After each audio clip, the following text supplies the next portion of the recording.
इधर भोपाल में हुई मोहन यादव कैबिनेट की बैठक में कई अहम फैसले लिए गए। कैबिनेट ने प्रदेश में गौशाला संचालन के लिए बजट बढ़ाने का फैसला लिया है। इसके अलावा प्रदेश में ग्वालियर के बाद अब उज्जैन में लगने वाले व्यापार मेले में गाड़ियां खरीदने पर भी छूट मिलेगी। उज्जैन में जल्द व्यापार मेला लगने वाला है। इस मेले में बिकने वाली गाड़ियों के रजिस्ट्रेशन और रोड टैक्स में भारी छूट मिलेगी। ये फैसला मोहन यादव की कैबिनेट में 19 फरवरी को हुआ।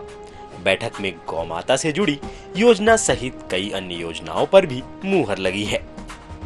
इंदौर से उज्जैन मार्ग 4 लेन से होगा 6 लेन। 2 नई यूनिवर्सिटी शुरू करेगी सरकार। MPPSC में होगी 2 सदस्यों की नियुक्ति। उज्जैन व्यापार मेले में मिलेगी 50% टैक्स की छूट। गौशालाओं की राशि और मानदेय में होगी वृद्धि। कैबिनेट बैठक के बाद नगरीय प्रशासन मंत्री कैलाश विजयवर्गीय ने कैबिनेट के निर्णयों की जानकारी दी।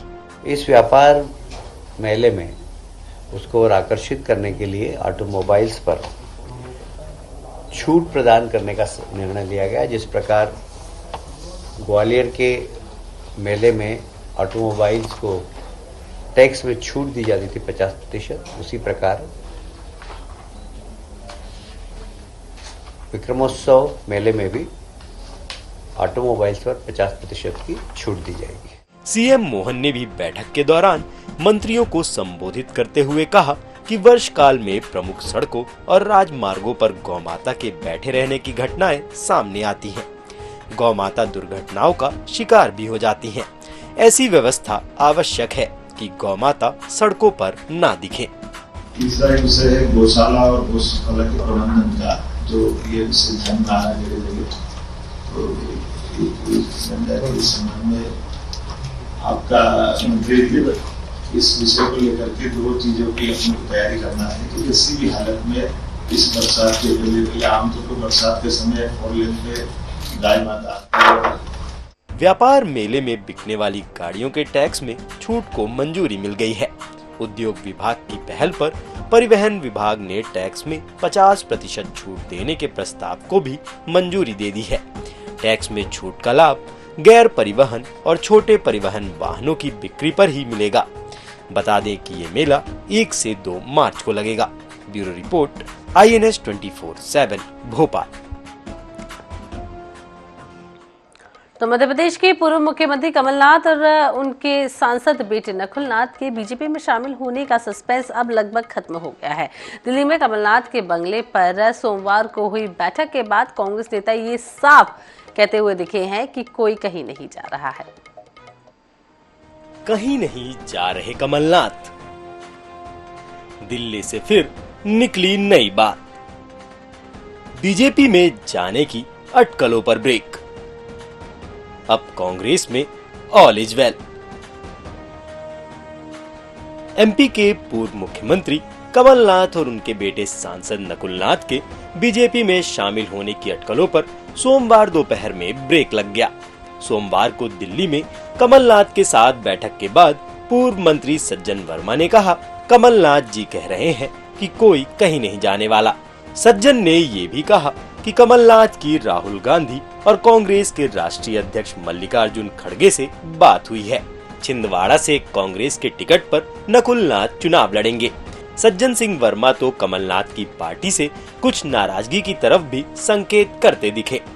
कमलनाथ जी बीजेपी में नहीं जा रहे हैं। नकुलनाथ जी कांग्रेस के टिकट पे छिंदवाड़ा से लोकसभा का चुनाव लड़ेंगे, ये तय, बिल्कुल कहीं जाने वाले नहीं है। आज मैं समझता हूँ कि वरिष्ठतम भारत में कांग्रेस के नेताओं में कमलनाथ जी शुमार है और हाईकमान के अधिकतम फैसलों में वो साथ में रहते हैं। साथ में कई बार उनको अलग अलग प्रदेशों में भेजा गया है। दिल्ली में कमलनाथ के बंगले पर बड़ी बैठक हुई, जिसमें मध्य प्रदेश के विधायक, पूर्व विधायक और वरिष्ठ नेता शामिल हुए। दिल्ली में कमलनाथ के बंगले पर लगा हुआ जय श्री राम का झंडा भी सोमवार सुबह हटा दिया गया था, लेकिन दोपहर में फिर लगा दिया गया। माननीय कमलनाथ जी हमेशा पार्टी के लिए हमेशा खड़े रहे। पूर्व मुख्यमंत्री वरिष्ठ है और एक कांग्रेस के एसेट है। पूरे विधायक उनके साथ थे और छिंदवाड़ा के सभी विधायक, मध्य प्रदेश के विधायक सबने आग्रह भी किया है कि इस प्रकार कोई विचार ना करे और कमलनाथ जी सब विधायकों की भावना के अनुसार कांग्रेस के साथ खड़े। बताया जा रहा है कि राहुल गांधी ने रविवार को कमलनाथ से फोन पर चर्चा की। इसके बाद सियासी समीकरण बदल गए। उधर एमपी कांग्रेस में टूट की खबरों को लेकर एकजुटता की जिम्मेदारी प्रदेश प्रभारी भंवर जितेंद्र सिंह को दी गई है। जितेंद्र सिंह मंगलवार को भोपाल आ रहे हैं। वे विधायकों से 1-to-1 चर्चा करेंगे। बैठक सुबह 10:30 बजे शुरू होगी। बताया जा रहा है कि विधायकों को लोकसभा चुनाव और भारत जोड़ो न्याय यात्रा पर चर्चा के लिए बुलाया गया है। Bureau report, INS 24/7 Bhopal. तो मध्य प्रदेश की आर्थिक राजधानी इंदौर से बड़ी खबर है, जहां काशी के ज्ञानवापी की तर्ज पर धार की भोजशाला का सर्वे कराने की मांग की जा रही है, जिस पर कोर्ट में बहस भी हुई और बहस के बाद बेंच ने फैसला सुरक्षित रख लिया है। चलिए जानते हैं कि आखिर क्या है मामला। धार की भोजशाला का सर्वे कराने वाली मांग पर सोमवार को इंदौर हाई कोर्ट में सुनवाई हुई। ज्ञानवापी केस के वकील विष्णु जैन इंदौर हाई कोर्ट में पेश हुए। ASI सर्वे को लेकर करीब 45 मिनट तक कोर्ट में सुनवाई चली, जिसमें हिंदू पक्ष की ओर से मांग की गई कि मंदिर परिसर का दोबारा सर्वे किया जाए, जिसमें कोर्ट ने इस मामले में फैसला सुरक्षित रख लिया है। वकील का कहना है कि कोर्ट ने इसे अयोध्या जैसा मामला बताया है। मूर्ति रखी उसको वापस डायरेक्ट करा जाए आर्कियोलॉजिकल सर्वे को कि वो मूर्ति वापस लेकर के आए, उसको स्थापित करे और पूजा अर्चना की इजाजत दे। तो इस मैटर की सुनवाई के दौरान एक इंटरिम एप्लीकेशन, एक अंतरिम अर्जी फाइल की गई हिंदू पक्ष के तरफ से। वो ये कहती थी कि इस जहाँ की ये पिटिशन पेंडिंग है, एक इंटरिम रिलीफ दिया जाए, जिसमें कि आर्कियोलॉजिकल सर्वे को इस माननीय उच्च न्यायालय द्वारा आदेशित किया जाए कि वो एक सर्वे कंडक्ट करे साइट पे और सर्वे रिपोर्ट कोर्ट में फाइल करे। भोजशाला के मामले में 7 जनहित याचिकाएं दायर हैं। मुख्य याचिका हिंदू फ्रंट फॉर जस्टिस की है। इसमें मुस्लिमों को भोजशाला में नमाज पढ़ने से तुरंत रोकने और हिंदुओं को नियमित पूजा का अधिकार देने की मांग की गई है। ऐसे में चलिए जानते हैं कि आखिर क्या है भोजशाला का पूरा मसला। जिला प्रशासन की वेबसाइट के अनुसार भोजशाला राजा भोज ने बनवाई थी। ये यूनिवर्सिटी हुआ करती थी। यहाँ वाग देवी की प्रतिमा स्थापित थी। दूर दूर से स्टूडेंट्स पढ़ने आया करते थे। मुस्लिम शासक ने इसे मस्जिद में परिवर्तित कर दिया था। भोजशाला में मंगलवार को हिंदू पक्ष को पूजा अर्चना की अनुमति है। शुक्रवार को मुस्लिम पक्ष को नमाज पढ़ने के लिए दोपहर से 1 से 3 बजे तक प्रवेश दिया जाता है। दोनों पक्षों को निःशुल्क प्रवेश मिलता है। बाकी दिनों में 1 रुपए का टिकट लगता है। साल 2006, 2012, 2016 में जब भी शुक्रवार को वसंत पंचमी आई, तब विवाद की स्थिति बनी।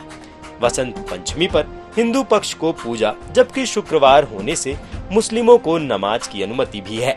ऐसे में वसंत पंचमी शुक्रवार को आने पर समझाइश के बीच पूजा और नमाज दोनों करवाए जाते हैं।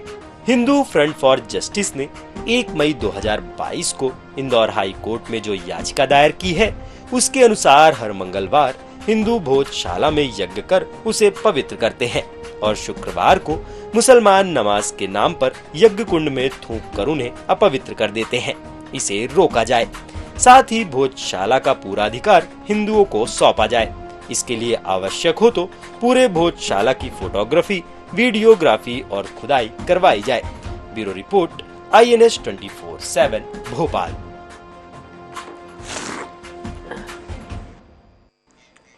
तो मध्य प्रदेश कांग्रेस कमेटी के अध्यक्ष जीतू पटवारी ने सोमवार को बच्चों की पिटाई का एक वीडियो सोशल मीडिया पर पोस्ट कर दिया था। इस वायरल वीडियो को जबलपुर का बताया जा रहा है। इस मामले में जबलपुर कलेक्टर ने कहा है कि इस वीडियो को जबलपुर से कोई लेना देना नहीं है। वायरल वीडियो को बाद में जीतू पटवारी ने भी डिलीट कर दिया। ये जो वीडियो वायरल हो रहा है, ये सोशल मीडिया ग्रुप्स पे व्हाट्सएप के माध्यम से 3-4 दिन पहले मुझे मिल गया था और मैंने पुलिस की सहायता से और हमारे जो रेवेन्यू की टीम्स हैं उनके माध्यम से इसकी जांच करा ली थी। ये वीडियो जबलपुर से संबंधित नहीं है।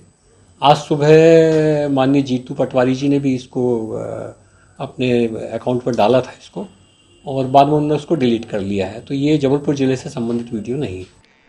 तो ग्वालियर उत्तर प्रदेश के बीजेपी नेता और पूर्व सांसद डॉक्टर विजय सोनकर शास्त्री से जुड़ा एक बड़ा मामला सामने आया है। बता दें कि डॉक्टर सोनकर और उनके 2 भांजों सहित 4 लोगों पर जमीनी धोखाधड़ी का मामला दर्ज हुआ है।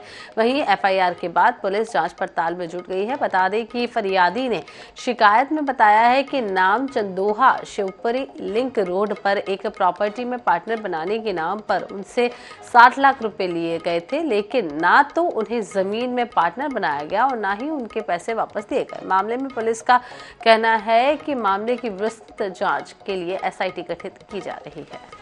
सहकारी बैंक के अध्यक्ष महेंद्र कुमार अग्रवाल ने जो है एक लिखित कंप्लेंट करी विश्वविद्यालय थाने में कि उनके बैंक द्वारा होम सिंह कुशवाहा को 51 लाख रुपए का लोन दिया गया था, और जब उनसे वसूली के लिए नोटिस भेजा गया तो उनके द्वारा बताया गया कि मेरे द्वारा लोन नहीं लिया गया।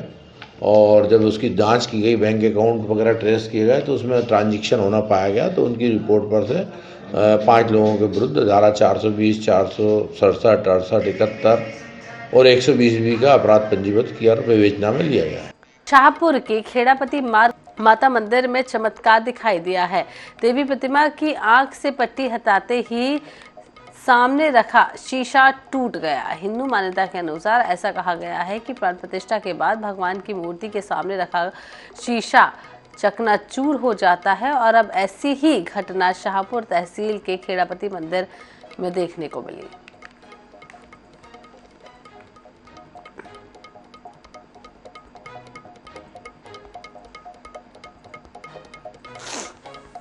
नगर में स्थापना का 4था दिवस था और सुबह से पूजा अर्चना चालू हुई। पूजा अर्चना के बाद स्थापित मूर्ति की गई। उसके बाद आँख की पट्टी जब खोली गई तो जो दर्पण था, दर्पण के 50 टुकड़े हो चुके। कैसे हुए? पट्टी खोलने के बाद आँख की पट्टी मैया की दृष्टि से